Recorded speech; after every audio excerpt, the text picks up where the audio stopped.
જય આદિવાસી.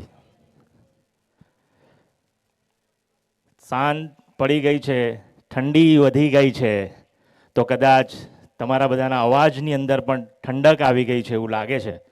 એકવાર જોરદાર થવું જોઈએ. જોહાર, જય આદિવાસી. હવે લાગે છે કે અહીં આદિવાસીઓ બેઠા છે.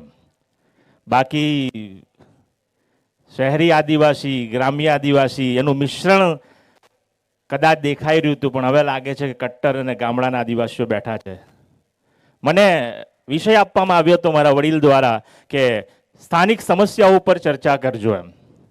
સ્થાનિક સમસ્યા એટલે આપણી ગામડાઓની સમસ્યા, અને આપણા ગામડાઓની સમસ્યા મને લાગે છે ત્યાં સુધી આપણા પરિવારથી જ શરૂ થાય છે. કેમ કે શરૂઆત પરિવારથી હોય છે, અને પરિવારથી પછી ફળિયું હોય છે, અને ફળિયાથી પછી ગામ હોય છે, અને ગામથી પછી અનેક મોટા વિસ્તારો બનતા હોય છે. શું છે સ્થાનિક સમસ્યા?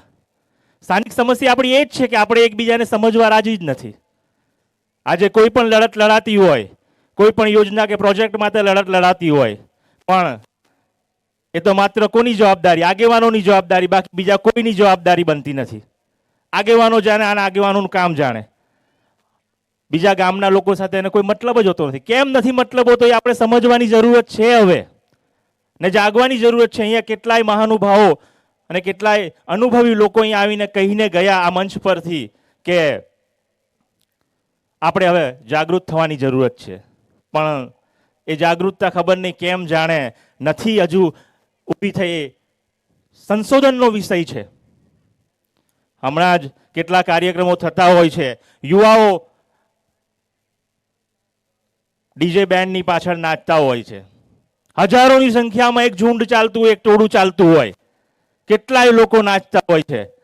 પણ જ્યારે આ યુવાઓને સમાજની લડત માટે આહવાન કરવામાં આવે ને, તો કદાચ 200-300 લોકો પાછળ નાચી કૂદી રહ્યા હોય છે. પણ એ જ લોકોને જ્યારે આહવાન કરવામાં આવે તો એ 200-300 માંથી કદાચ માંડ 10 જણ નીકળતા હોય છે, કે 15-20 જણ નીકળતા હોય છે. બાકી ક્યાં જાઓ છો?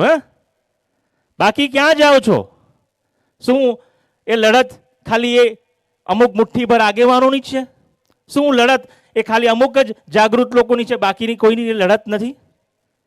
બાકી બધા સુવામાં છે, બાકી બધા પોતપોતાની મસ્તીમાં ધૂન છે. એક કડવી વાસ્તવિકતા રજૂ કરવા માંગુ છું કે એક વડીલે કહ્યું હતું કે આપણે ખૂબ શિક્ષિત થઈ ગયા અને શિક્ષિત થઈને ખૂબ જાગૃત થઈ ગયા, પણ મને એવું લાગે છે શિક્ષણ તો આપણી પાસે આવ્યું, પણ એ શિક્ષણ માત્ર કદાચ નોકરી માટે જ આવ્યું છે. એ શિક્ષણ આપણી પોતાની આર્થિક પરિસ્થિતિ સુધારવા માટે જ આવ્યું છે. એ આપણી પાસે જે ડિગ્રીઓ છે, એ ડિગ્રીઓ આજે કેટલાય યુવાઓ માત્ર પોતાની આર્થિક પરિસ્થિતિ સુધારવા માટે જ તત્પર છે. બાકી મને નથી લાગતું કે એમાંથી એ ડિગ્રીનો સદુપયોગ એક સમાજને જાગૃત કરવા માટે બી કરે છે. નામ નહીં આપીશ, પણ એક દીકરીનો એક અનુભવ વર્ણન કરું છું. એક અમારા જ ઓળખની દીકરી ને અમે કેટલી સમાજની લડતો લડતા હોઈએ છીએ, ત્યારે હું કોઈ દિવસ નથી જોતો કે એ દીકરી કોઈ સમાજની લડતમાં ભાગ લેતી હોય, રસ ધરાવતી હોય, કે એમાં કંઈ પણ બે શબ્દ બોલતી હોય. પણ એમને જ્યારે શિક્ષકોની ભરતીમાં અન્યાય થયો અને ટેટની ભરતીમાં અન્યાય થયો, ત્યારે એમના સ્ટેટસ પર મને પહેલીવાર જિંદગીમાં એક લડતનું પોસ્ટર દેખાયું. તે બી આનંદ થયો કે ચાલો મૂક્યું, વાંધો નહીં, એ મેં પોતાના લડત માટે મૂક્યું. પણ જ્યારે આજે નોકરી લાગી ગઈ, પૂરું થઈ ગયું બધું, ને આજે પાછી એકવાર લડત ચાલે છે, તો આજે એ લોકોના સ્ટેટસ પર નથી કોઈ બે શબ્દ, નથી કોઈ પોસ્ટર. કેમ? કેમ કે ખાલી માત્ર પોતાનો સ્વાર્થ હતો. આ શિક્ષિત વર્ગ છે? આ ભણેલો ગણેલો વર્ગ છે કે પોતાનું પતી ગયું એટલે પૂરું? આજુબાજુવાળા હું? આજુબાજુવાળાનું કોઈ મહત્વ નહીં. આ ડિગ્રીઓ છે આપણી પાસે કે બસ મારી પાસે ડિગ્રી આવી ગઈ, મેં નોકરી મેળવી લીધી, મારું પરિવાર સુખી સંપન્ન થઈ ગયું, અને હું આજે જાહો જલાલી ભરેલું જીવન જીવું છું. મારી પાસે સારું ઘર છે, ગામડામાં ઘર થઈ ગયું, નજીકના શહેરમાં ઘર થઈ ગયું, સારી ગાડીઓ આવી ગઈ, એટલે બસ સમાજ ગયો તેલ લેવા, સમાજ ગયું પૂરું. જો બે શબ્દ ખોટું બોલાય તો માફ કરજો, હું બધા બહુ કરતા અનુભવી કરતા ઉંમરમાં નાનો છું, પણ જે હકીકત છે એ વર્ણન કરું છું. આ નરી આંખે જોયેલી છે વસ્તુ કે આવી ડિગ્રીઓ શું કામની હોય છે. અને બીજું, કાસ્ટ સર્ટિફિકેટ, એસટીનો દાખલો, એ ખાલી નોકરી મેળવવા માટે જ, બાકી બીજાને કંઈ જ નથી મતલબ, કંઈ જ પડેલી નથી એમ. એના માટે જે લોકોએ લડત લડી, ડૉક્ટર બાબા સાહેબ આંબેડકરની લડત ગણો, કે ડૉક્ટર જયપાલસિંહ મુંડાની લડત ગણો, કે બિરસા મુંડાજીની લડત ગણો. ગઈકાલે જ ડૉક્ટર જયપાલસિંહ મુંડાજીનો જન્મ જયંતિ ગઈ, સાવિત્રીબાઈ ફૂલેનો બી ગઈકાલે જન્મ જયંતિ ગઈ. કેટલા લોકો આપણે જાગૃત છે એના માટે? જે લોકો નોકરી કરે છે, તમે જોજો મુઠ્ઠીભર એવો વર્ગ હશે કે જે શિક્ષિત થઈને નોકરી કરીને અને એમાંથી કંઈક શીખીને સમાજ માટે લડી રહ્યા છે. માત્ર શિક્ષિત, માત્ર મુઠ્ઠીભર લોકો. અને એ કદાચ હશે મારા હિસાબથી, એક ઉદાહરણ તરીકે જોઈએ તો 10 વ્યક્તિમાંથી કદાચ 2 વ્યક્તિ લડતા હશે, બાકી 8ને કોઈ જ ફરક નથી પડતો. આ સાચી વાત કરું કે ખોટી વાત કરું? જો ખોટી વાત કરતો હોય તો હાથ ઊંચો કરો. સાચી વાત હોય તો બી હાથ ઊંચો કરો. સાચી વાત છે? આ જ વસ્તુ કહેવા માંગીએ છીએ કે બસ કાસ્ટ સર્ટિફિકેટ અને ડિગ્રીઓ, આર્થિક પરિસ્થિતિ સુધારો, બસ પતી ગયું. પોતાની પરિસ્થિતિ સુધરી ગઈ એટલે બાકી બધા તેલ લેવા ગયા. બાજુમાં ભાઈની પરિસ્થિતિ ખરાબ હોય, ભાઈના દીકરાઓની પરિસ્થિતિ ખરાબ હોય, નથી વિચાર આવતો તો એ સમાજની જાગૃતતા શું કામની છે? એ સમાજની પરિસ્થિતિઓ શું કામની છે? આપણે એકબીજાના જે એકતાનો સંદેશ આપીએ છીએ, પણ આ એકતાની શરૂઆત પોતાના પરિવારથી કરો. તમે પરિવારમાં જ એકતા નથી ને લોકોને ઢંઢેરો પીટશો કે અમે એક થઈએ છીએ. કઈ રીતે એક થશો? પરિવારમાં જ એકતા નહીં હોય ને તો લોકો પાસે આપણે એકતાની આશા ના રાખી શકીએ. આ પહેલાં શીખવું પડશે.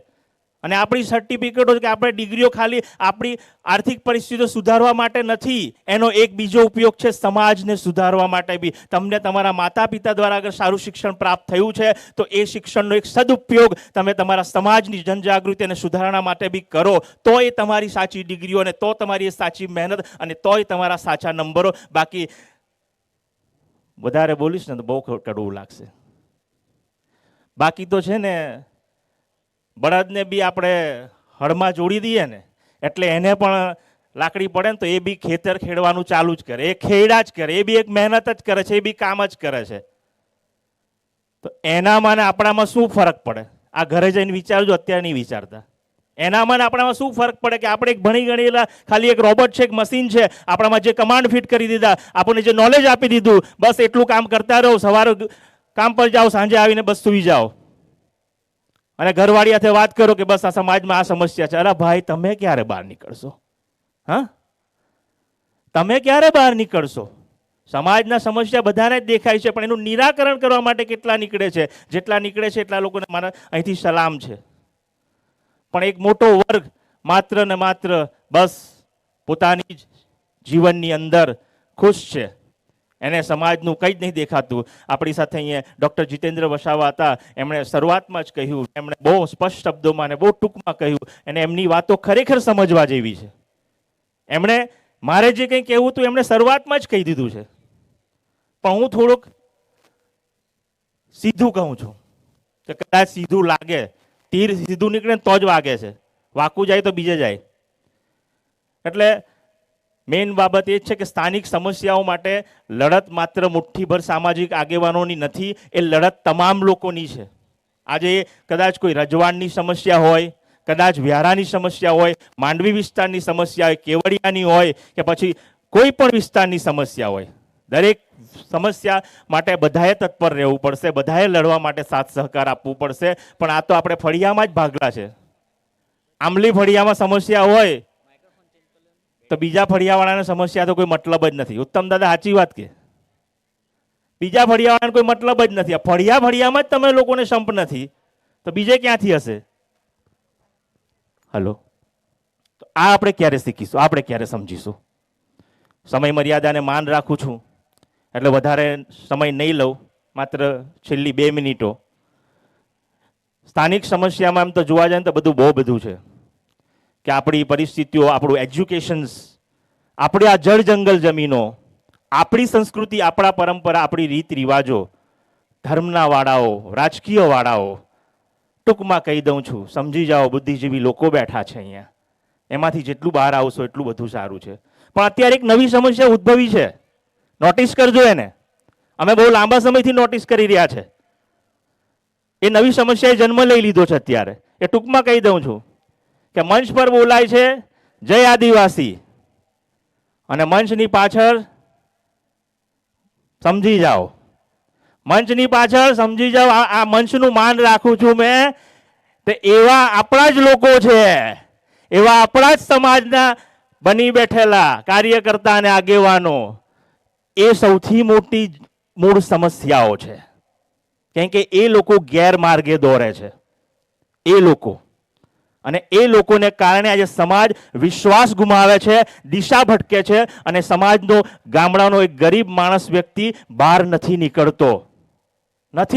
કારણ કે એ સાચા મનથી લડત માટે બહાર નીકળે છે કે મારો આગેવાન લડી રહ્યો છે, મારા માટે લડી રહ્યો છે, મારા સમાજ માટે લડી રહ્યો છે, મારી પરિસ્થિતિ, મારી સમસ્યાઓ માટે લડી રહ્યો છે. અને થોડા સમય પછી એને ખબર પડે છે, અલા મારો આગેવાન જ વેચાઈ ગયો, આ મારો આગેવાન જ પતી ગયો. તો પહેલી સ્થાનિક સમસ્યાઓ આ છે. આને વહેલું જલ્દી સમજો, કારણ કે આ છે ને કોરોના કરતા ઝડપથી આ રોગ પ્રસરી રહ્યો છે.